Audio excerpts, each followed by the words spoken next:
Alright folks, it is El Tiempo for me to do my UFC 187 Johnson versus not John Jones predictions, because as we all know he had a whole bunch of adventures of late. I got stripped of the title, so now we have Anthony Johnson taking on Daniel Cormier for the UFC Light Heavyweight Championship in a matchup that I think 3 years ago, if you told me this would have been a UFC possibility, I would have told you probably on the crack cocaine, but here we are, as fate would have it. Strange things have led us to this, and it's our main event, and it should be a pretty good matchup.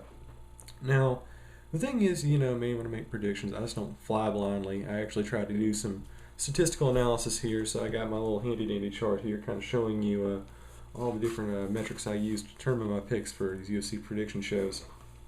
And when I looked at the data comparing Johnson to Cormier, I was really surprised. I did not think it would be as one-sided as it is, and I'm especially kind of surprised at who it's one-sided towards.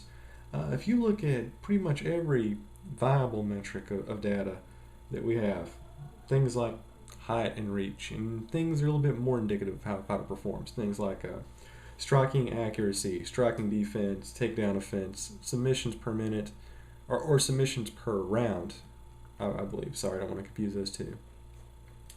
As it turns out, this fight actually, believe it or not, favors Anthony Johnson by a wide margin.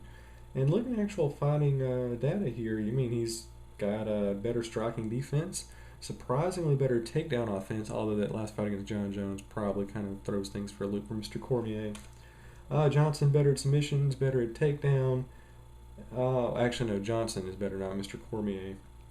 So just looking at the hard data and looking at just how incredibly dominant Mr. Johnson has been in his last couple of fights, I really want to push the button for a rumble.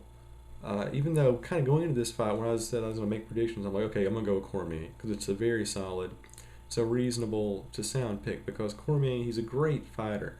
And the thing is, up until that John Jones fight that he had, I pretty much saw him using an algorithm, which is he just kind of bullies you up against the cage. He pounds on you. If he doesn't knock you out, he just wears you down, and then the third round, he just starts slamming you around. So that pretty much seals it. But he wasn't able to do that against John Jones. Then again, John Jones is a freakish athlete. He's got great cardio, probably he's on crack, and he just couldn't take him down. He couldn't get through the range. He couldn't close the gap. And I think just looking at what Mr. Johnson did to Gustafsson earlier this year, I'm not really sure Daniel Cormier would have the wisest overall strategy going into this fight and try to get close range with Johnson, because it did not bode well for Alexander Gustafsson. Probably not going to bode well for Mr. Cormier. But really, that's Cormier's entire bread and butter. And I see this fight being fairly competitive. I think both guys are going to end up exchanging rounds. Now, the big variable here, and this is a huge giant which could swing the entire match, is Johnson's gas tank, because he looked really good in that fight against Phil Davis, where he had him beat in 2 rounds, just had to coast in the 3rd round. He obviously looked great against Gustafsson, but can Johnson go a full 25 minutes? This is a guy who throughout his career has had problems with his gas tank. And Daniel Cormier, he's a big dude, but he's looking pretty good. His cardio's all right. He gassed a little against John Jones, but he was fighting John Jones. So all these things kind of come together. Statistically, it favors Johnson. As far as the stylistic approach, it kind of favors Cormier. So, man, this is a hard one. This is one of the hardest fights I've had to pick in a long time. I'm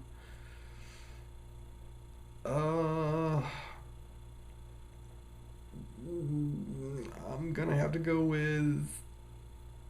I'm going to go with Cormier. I'm sorry. Anthony Johnson, I think he can go into this fight and he can knock out Cormier, which is how a lot of people think this fight is going to go.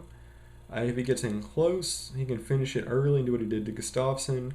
But I just think, when we're fighting against Daniel Cormier, he's a dude that can just take you down so easily. I'm not really sure if Johnson actually has the takedown defense that John Jones has. And I don't know, I just see this being a war of attrition. You put the words 5-round fight in the corner, and you got Anthony Johnson on one side of the octagon and Daniel Cormier on the other. It's hard for me to pick against Cormier. But like I said, it's going to be competitive. I think a lot of people might think Johnson might actually win this fight. But, just that cardio is a problem, and it's just untested at this point. And Cormier is predictable, and just looking at the fight and the way that all the metrics are going, got to go with DC. I mean, he let me down against Jon Jones, but I think he's going to come through in this one. And, of course, that sets up round 2 at a point to be determined. Co-main event, middleweight championship bout, Chris Weidman against Vitor Belfort. And once again, this is a really one-sided looking fight on paper. Height, reach, striking defense, takedown defense, submissions, all favor Chris Weidman, and they favor him by a wide margin. Striking offense, kind of even. I think with Belfort and Weidman, I think Weidman actually has more significant strikes per fight, but I think the accuracy might be a little bit better for Belfort. Or maybe that's the other way around. But either way, it's pretty close. Vitor Belfort getting on there in age. He's looked very good. He's pretty much fights like Anthony Johnson. He goes in there and he just punches you hard and you die in the first round and he wins. Also, like Johnson, cardio is a big question mark. And Weidman, he's just a better overall, more versatile fighter. Way, way better wrestler. Way better striker, better at submissions. I think Belfort, this is his last hurrah. He's a very good fighter. He's been very impressive as of late. Whether or not that is because of chemical additives, I will let the eventual Nevada State Athletic Commission decide. But overall, I just think this is a fight that it's Weidman's to win. He's pretty much beat up Anderson Silva twice. He overcame Machida's striking, and I don't think Belfort is anywhere near the surgical, methodical fighter that Machida is. So I think Weidman wins this one, and he's going to win it 3rd round TKO stoppage. Oh, and for the Johnson-Cormier fight, I didn't make an official pick. I'm going to get Cormier split decision. So, being controversial. All right, other matchups. Donald Cerrone against John McDossie. Very interesting fight. You got McDossie taking this fight on short notice, basically pulling a page out of Cerrone's playbook. It does look very interesting. High and reach favors Cerrone, but you're looking at striking offense, striking defense. You might kind of be tilted more towards McDossie. Takedown defense submission favored Cerrone, but takedown defense kind of goes towards McDossie. Donald Cerrone, he's been fighting crazy good as of late. I think he's going to have a bit of a challenge. I think Mike Desi might give it to him hard in the first round, but I think at the end of the day, this is Cerrone's fight to lose. I see him winning 2nd round submission, because we haven't had a really good, awesome submission finish in the main card in a while. And by the way, this is a fantastic card. I know I've said a lot of bad things about the UFC as of late, but really with a show this stacked, you really don't have much to complain about. This is the kind of show you want to see. Even if it means taking off a couple of UFC on FX or UFC on Fox shows to get something like this, I'm all in favor. I will pay a $5 cover charge for a show like this. So just throwing it out there as an editorial. So anyway, Cerrone, 2nd round submission finish. Heavyweight matchup: Travis Browne versus Andre Arlovski. Another really weird matchup. It's hard to believe that here we are in the year 2015 and we have Andre Arlovski, Vitor Belfort, and Anthony Johnson not only fighting on a main event show but actually in title contention. And Arlovski, I mean, he's been doing pretty well. Travis Browne trying to rebound against that fight against he had with Fabricio Verdum, where he just fought horrifically. Height reach favors Browne. Takedown defense, think favors Browne. Arlovski's probably got the striking defense, takedown defense, and submission advantage. I don't know. If this is a 3-round fight, it's going to go to Arlovski because he's proven he can be a general. He can be a commander. He has that octagon control.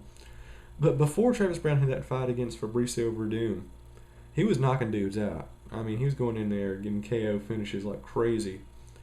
And Arlovski, I think he's probably a little bit slow for Browne, and I think this is the fight where Browne definitely makes a statement here. Arlovski, you've done some cool stuff, but you're getting up there in age, and I think Browne's just going to come out here and kind of make his claim for title contention once more. I think he's going to win 1st round knockout. Flyweight matchup: Joseph Benavidez taking on John Moraga. Very, very close matchup. Moraga's got the height advantage, reach advantage, kind of a tilt in striking offense and striking defense. Submission favors Moraga, but Benavidez probably the better fighter in terms of takedown offense and defense. I don't know, I think it can go a lot of ways, but at the end of the day, I'm just going to have to go with Benavidez. I think he wins a very, very competitive grappling contest. 30-27, unanimous decision. We'll see what happens from there. Okay, now going to the preliminary show. Tried a little bit faster because these matches really aren't that significant, but I'll give them, my due respect. John Dodson versus Zach Makovsky. Very competitive matchup once again. Makovsky height advantage, Dodson reach advantage. Pretty much tilt the striking offense and striking defense. Takedown offense, I think probably favors Makovsky, but the takedown defense favors Dodson. But Makovsky does have the mad submission skills. And it's one of those fights where it looks like it has decision written all over it, which means something freaky is going to happen in the third round. So I'm going to look at this and say, I'm going to give it to Makovsky. I think he wins submission, third round. Hopefully there will be quite a few finishes on this show. And speaking of a really, really weird sounding matchup for 2015, Dong Hyun Kim taking on Josh Berkman. Boy, it sounds all shades of 2009 up in here. But yeah, once again, this looks pretty one-sided on paper. Hyun Kim, stun gun, he's got the advantage. Height, reach, striking defense, takedown defense, submissions. I think he wins second round, stoppage, TKO. Sorry, Berkman, but this not seem to be in your day. Uriah Hall taking on Rafael Natal. Obviously, Uriah Hall the better striker, but every other metric definitely kind of leans towards Natal. Better striking defense, better takedown offense and defense, and obviously a better submission fighter. And I want this to be the night of a million submissions. I'm going to take Natal winning early third round submission. Okay, going to the other shows on Fox Sports 1. We got Rose Namajunas, whose nickname is the Thug. Man, that's kind of offensive. Taking on Nina Onsarov. This really is probably going to be the fight of the night because it just looks so competitive. Look at the statistics. Height, deadlock, reach advantage, Namajunas. Striking offense, striking defense, pretty much dead heat. Takedown offense towards Namajunas. Takedown defense against Onsarov. And submission leans towards Onsarov. Like I said, I'm just going submission crazy night. I'm going to pick Onsarov early second round submission victory. Mike Pyle taking on Colby Covington. Yeah, Mike Pyle is pretty much leading on this one. Height, reach, striking offense, takedown defense, submissions, but Covington has a better takedown offense and the better striking defense. So I think it's going to be a boring fight. I think Mike Pyle's just going to pound on him for 15 minutes without doing that much damage and walk away with a very facile unanimous decision victory. I'll take Mike Pyle decision. A very interesting matchup here on the preliminary card for all the UFC Facebook fights. We got a dude named Islam Makhachev taking on Leo Kuntz. And I looked at the metrics here, and there's really not a whole lot to find. I mean, I could possibly go on SureDog and look at their amateur fights, but you know what, folks? Life is too short to spend what precious free time you have in life looking up the fight records for a guy named Islam Makhachev. Of course, life is not precious enough to not spend 20 minutes doing a UFC prediction video, but doing that much research on it is just an affront to life itself. But anyway, this Makhachev guy, I'm going to go with Kuntz, just because he's got the reach advantage. And that's really the only metric I know about him compared to this Islam guy. So, going with Leo. And in our curtain jerker, we've got Justin Scoggins taking on Josh Sampo. Once again, a fight on paper really leaning towards Scoggins. He's got the height advantage, striking defense advantage, striking defense advantage, takedown and reach, pretty much a tilt, takedown defense towards Scoggins. But Sampo does have the submission advantage, and like I said, night of a million billion submissions. I said it first. I think Sampo wins on a late, out of nowhere submission victory. So there you go. Kind of recap. Cormier becomes new light heavyweight champion.